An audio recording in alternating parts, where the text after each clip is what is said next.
Yun nga, no, crucial yung pag-appoint ni Pangulong Bongbong Marcos ng ombudsman. Until now, we don't have one yet na talagang inappoint niya. And there are frontrunners, pero sinasabi nila mukhang mas nakakiling daw ngayon kay DOJ Secretary Boying Rimulya. But going back to investigation, I'd also like to ask you about the Independent Commission for Infrastructure, yung ICI, who recently recommended filed cases nga dito kala Zaldico, DPWH officials, etc. And through their spokesperson, sinabi nila hindi sila magkakaroon ng live streaming or publicized na hearing or investigation. And a lot of people are questioning that right now, saying na transparency, mas makikita namin yung accountability through transparency. What are your thoughts on that? Well, from the very start, I never had confidence on the ICI, because from the very start, I already registered opposition to that because it was never going to be truly independent, because it's a creation of the executive branch. It's a creation of an executive order, issued by the president. So the fact that they're saying now that they will not be transparent and that they will not open themselves to public scrutiny, that just confirms my initial assessment of it, that it will probably be used to shield the president from all of these prying eyes, na gusto natin malaman sino-sino ba involved dito. The ICI will be the instrument to sort of distract us and just focus on certain personalities. Which is what we're seeing, di ba? Na nag-file sila ng cases against certain personalities. Kasi the reality is, Angelo and Angelo, the insertions are contained in a budget law. Yes. Which means the president, the Senate president, and the speaker are responsible for those insertions because their signature appears on those budget laws. So, hindi pwedeng hindi sila kasali sa investigasyon. And definitely, hindi mo pwedeng sabihin that the president is blameless. Right? That's right. Because the president signed those laws where those insertions were contained. So that's my impression of the ICI. I never had confidence in it that it would be truly independent, and now my initial assessment is proving to be correct. Well, Attorney, some said na dapat in-explore ulit yung usapin ng isang commission or something similar to that of PCGG na hindi limited sa infrastructure but corruption as a whole. Kasi you brought up the point na whether or not a president is guilty, the signature is affixed on documents that lead up to corruption. So there's always that accountability. So do you think dapat na lang a constitutional commission similar to the powers of COMELEC na may fixed term ang isang individual or yung chairman, yung chairperson doon para hindi siya compromised? Well, Diego, we already have that constitutional office to take care of or to be responsible for kumbaga anti-corruption measures or mechanisms. And that's the ombudsman.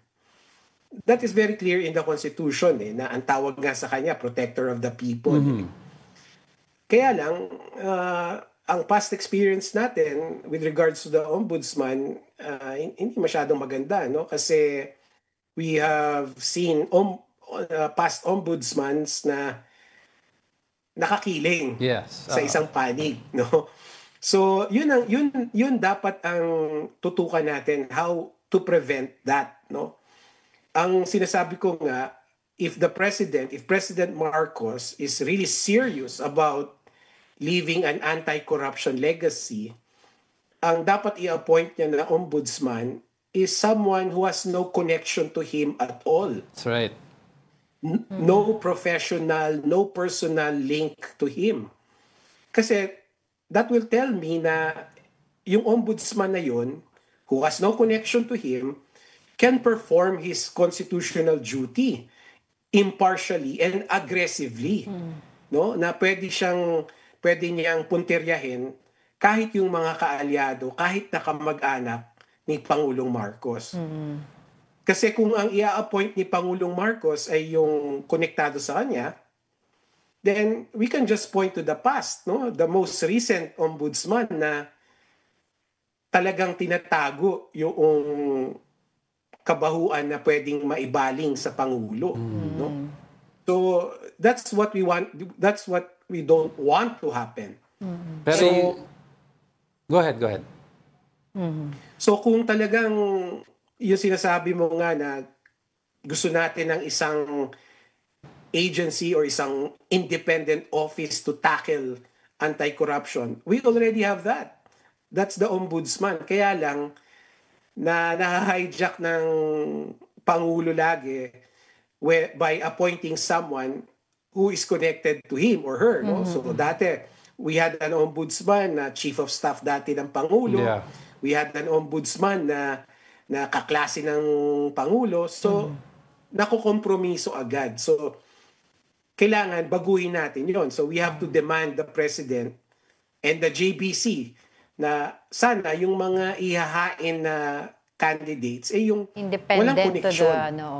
Pero, kasi pwede mong Walang sabihin, connection sa Pangulo. pwede mong sabihin after the term of the President, pwede siya maprotektahan para hindi makasuhan ng mga charges. pero attorney, mukhang nasa top 3 ng list ng, unofficially, yung bulungan ng mga tao, you have one independent there aside from si Secretary Remulla, si Kim Remulla's Henares. independent. I'm saying, I'll go.